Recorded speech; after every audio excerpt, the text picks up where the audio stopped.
I would say one of the most excited I've been professionally in my career was the time I got the opportunity to meet my favorite CEO, the late Herb Kelleher, the former CEO of Southwest Airlines. I was at this hunt. I'm not really a hunter. I've been hunting a few times, but I'm sure I looked more more out of place than an Eskimo in a desert.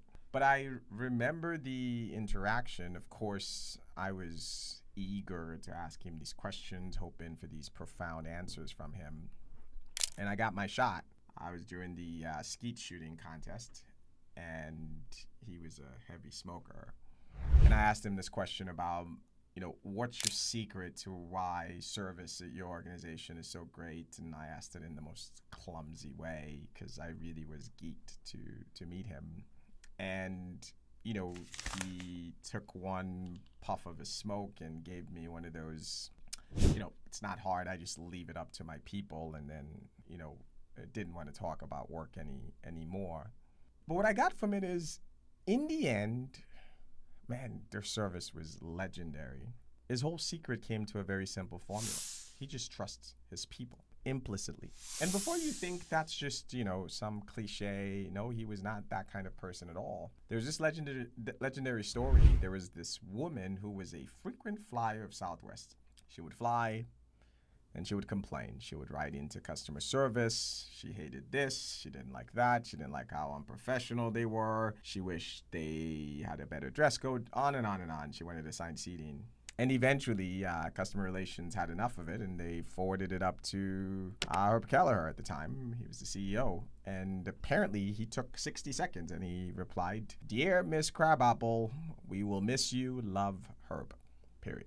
And just like that, he didn't want any investigation. He didn't need the files. He just fired the customer because his whole service philosophy was entirely based on, I trust my team. This was at a time, by the way, that getting employed at Southwest, even as a baggage handler or a customer service person or a flight attendant, was harder than getting into Harvard. He trusted his people implicitly.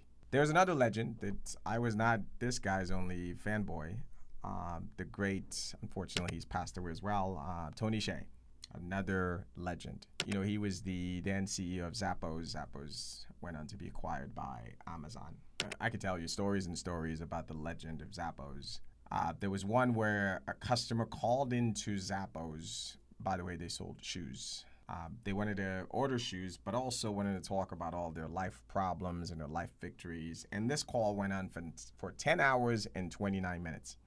In practically every single call center in the world, that phone call would be seen as a failure of epic proportions.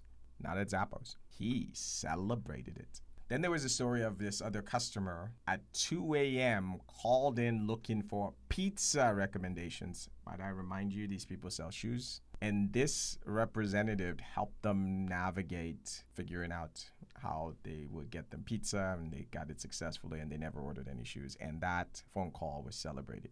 It paid off. Zappos was one of the most loved brands at the time, and their service ratings was through the roof. Their customer loyalties was through the roof. Zappos was so legendary that you did not need to come up with the scheme of pretending to like hunting to meet Tony Hsieh. If you ran a contact center or call center in the mid 2000s, you took a pilgrimage to go see Zappos to learn from them, or what the hell were you actually doing? I took my team to Vegas. The tour was led by the late Tony himself. And in the midst of this conversation, there's people always asking questions, how do you do this, etc. And someone had asked him what their secret was, because everyone's like, why you guys are so great.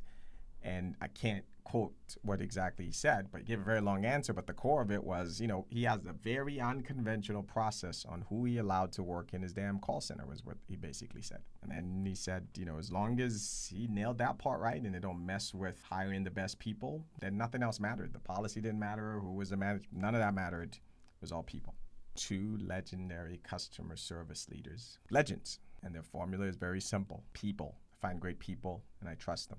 I trust them implicitly. You know what that means? That means you trust them to even make a mistake. You don't second guess them. You should ask yourself how you feel about people in your organization. Do you trust your people implicitly? If they decided in their judgment it was appropriate to spend 10 hours with a customer, would you question it? Would they get fired? The late, great Tony Hsieh and the late Herb Kelleher became service legends because of their trust in people. That's it for today. As always, thoughts and criticisms are always welcome. Until next time, take care of yourself, and if you can, each other. I'll talk to you soon. You've been listening to an Amos Talks production.